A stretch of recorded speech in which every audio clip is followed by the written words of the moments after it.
So let's cast Elazer versus Bly, and we're going to kickstart this one with a 12 pool, as we do have to the upper left-hand side the blue Zerg player from Team Clash. It is Elazer. And to the lower right-hand side, our red Zerg player is Bly. What's happened, guys? My PC is just so much smoother today. Is it not recording or something? Like,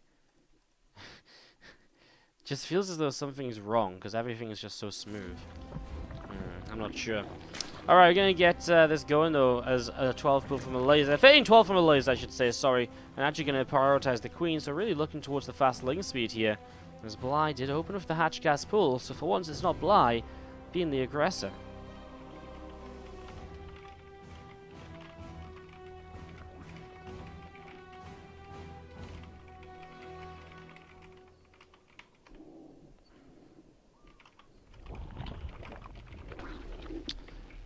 So hatch coming up from Bly, obviously he's going to have to get defensive here in the next few moments as we do see a few lings coming around through the top side.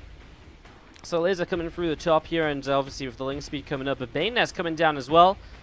Going to be getting ready to go in just a few moments. Those lings gathering themselves up and getting ready to roll. Elazer starting to move down to get aggressive. Looking for a quick win here, obviously, and again, very committed because he continued to mine this gas in the main base. So throwing down the Bane Nest is not going to be a hatchery follow-up. This is all out aggression. Now, these lings can run through the center. They're not going to give themselves away. For this Overlord, this kind of can just look like a pool hatch gas, obviously. Bly doesn't necessarily know what this is just yet. He doesn't know that he needs to defend. Obviously, he will in a moment when he sees no creep at the natural expansion. So Bly moving forwards, and well, now he's going to kind of know what's up. He's actually going to lose the first 4 lings, and you know what would be dangerous as well. His Queen on the low ground's about to pop, and Elazer can grab that very quickly. He doesn't quite get it before he gets into this low choke point, but a couple of lings do get through to make a bit of a better surround here. Drone will go down as well. And already that Queen getting picked off here. Now 2 Banes marching on forwards as well, and Bly not having the greatest of times so far. Love this Queen in between the spawn pool. Obviously will help a lot, and Evo Chamber to block on this side as well. Bane's going all the way around. They really have to go quite a distance, but they are going to find themselves into a middle line, which Bly doesn't do anything about. 7, 8 drones going down, and Bly's numbers are just disappearing. They're just depleting. And that's going to be GG. Elazer for the 3-minute game number 1 picks up the victory we have by having the second PC, because we can also just jump into a series as it starts and then go from there as well. So just trying to bring you guys as much as possible. As we have to the bottom right hand side, the blue Zerg player from Team Clash, it is Elazer. And to the upper left hand side, the red Zerg player from Team Expert is of course Bly.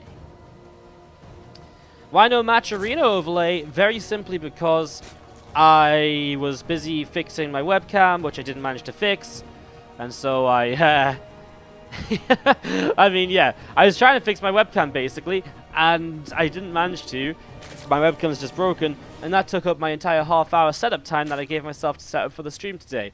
I mean, not the entire half hour, but all of a sudden, you know, it was 15 minutes, then I looked into buying a new webcam, and then it was basically time to go live for the stream, and I just forgot to add the match arena overlay. So the match arena overlay will be back in a minute or 2 after this series or something, as we get this ready to roll.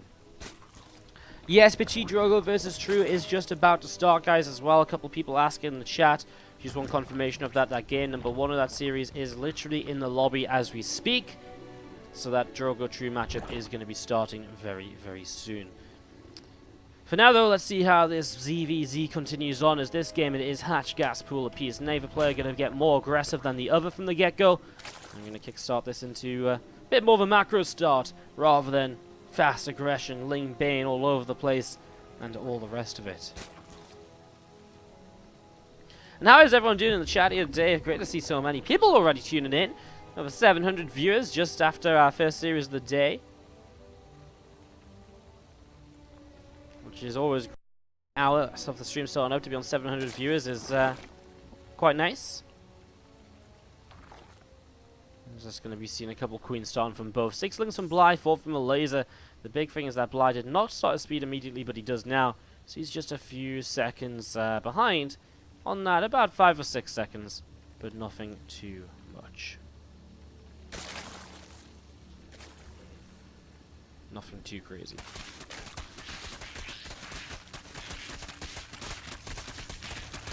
Feelings is going to jump on in, and they're going to be able to start nibbling away through these little rocks here. Obviously, just take those down so you can't misclick them at a later point. There's a laser starting to come through the center of the map as well, with these Zerglings coming in towards the upper left-hand side, trying to do a little bit more themselves. So, things moving around. A few Lings up on the high ground from Bly, though, will look to be defensive and look to push those Lings back without too much of an issue. Skirmish is going to go Bly's way. Just a 2 Zerglin advantage. It's still quite nice. 4 Lings traded off for 6. A small victory there for Bly as players continue to drone and continue to get set up. Some taco stuff coming in with the Cheer 62. Dark ones with the Cheer 16 and the Cheer 84. Thank you very much for the cheers, guys. Thanks for the bits. Appreciate the little bits and pieces. Thank you very much. As you see, a lot of Lings here, though, from the Elazer going to start moving across. He's a few drones behind, so looking to apply the pressure. His Bane Nest coming up, his third hatch behind it as well. A very standard setup for some Ling Bane aggression here in this game number 2. As Lings continue to come in towards the upper left, a couple of Queens are quite out in the open there. Maybe that is the initial pickoff that Elazer can make. He gets a full surround on this first Queen. Nice transfusion. Keeps it alive, and for now, Elazer will just back away. Nothing really gained there apart from burning some of the Queen energy. Which is, I mean, nice, but not really essential. It doesn't all of the time go a long way. Like, some circumstances, that could make the difference later, but it doesn't necessarily guarantee him damage or anything, as one Bane will be cancelled. He's going to look for a cancel on another Bane, and well, one Bane will just actually commit, and actually 2 Banes will commit to kill off some Zerglings there. Nothing too major, as Elazer continue to clean up Bly on the other side of the map as well. Elazer still has not droned. He's looking to continue being aggressive. He's going to lose his own Morphin Bane now on this left side, but Bly didn't trade brilliantly with his own initial Banelings. Without having traded too brilliantly here, that wasn't great for him. Now 4 drones go down in the natural, as a few Banes do run by as well, though. And Elazer is going to continue being aggressive onto the third hatch. If he can get rid of this, it naturally just puts him into an advantage. Morphs in a couple more Banes. He's already got 2 towards the bottom right, as Bly doesn't quite lose one of his Morphin Banes there. It was very low, but it will finish up. And now Elazer can go in. Maybe he can get more than 2 for 2. He actually only gets 2 for 1. In terms of Banes, obviously Lings went down at the same time as, oh, that one last Baneling. Trying to find something extra. There's still one more here from Bly. He just gets 2 more Zerglings as Elazer still on the forefront of the aggression here. Trying to get a bit more done. He will break up this ramp once again. He'll continue to push on forwards. He's actually going to be looking for a couple of Queen surrounds now. So a couple of Queens starting to go down. 2 more Lings coming in from the right side now, backed up by Banelings, of course. That support will go a long way to just help against the Zerglings, especially as here we go. Elazer actually even throwing his Banes onto the Queens, just finding a transfusion with this Queen up here. Bly will be able to keep that Queen alive a bit longer, and it might be that extra tanking, which actually kept this Queen alive as well. That Bane comes in, nice connection once again. Very nicely done, as we're going to be seeing another couple Banes going down too. Some very good stuff here so far. These 2 Lings are going to grab one more Baneling as well. And at the same time, Elazer has some Lings still nibbling away on that third hatchery as well here. Lings coming in, a little bit of a surround. Lings going down very rapidly. Bane going off to really bring some of these Morphin Banes very low. And Elazer can get both Queens. He's going to get a lot of the Morphin Banes. He's actually going to get every single one. And I think that's the point at which Elazer's just straight up broken through this. Banes into the mineral line, and that's going to be fireworks. But not with the usual kind of spectrum of colors. Just kind of green, gooey blood of drones and Baneling explosions. And that's what's going to be blowing up right here, as we're going to be seeing the natural is overrun. Bly's losing more and more drones. And Elazer will pick up a quick 2-0 for his first victory of the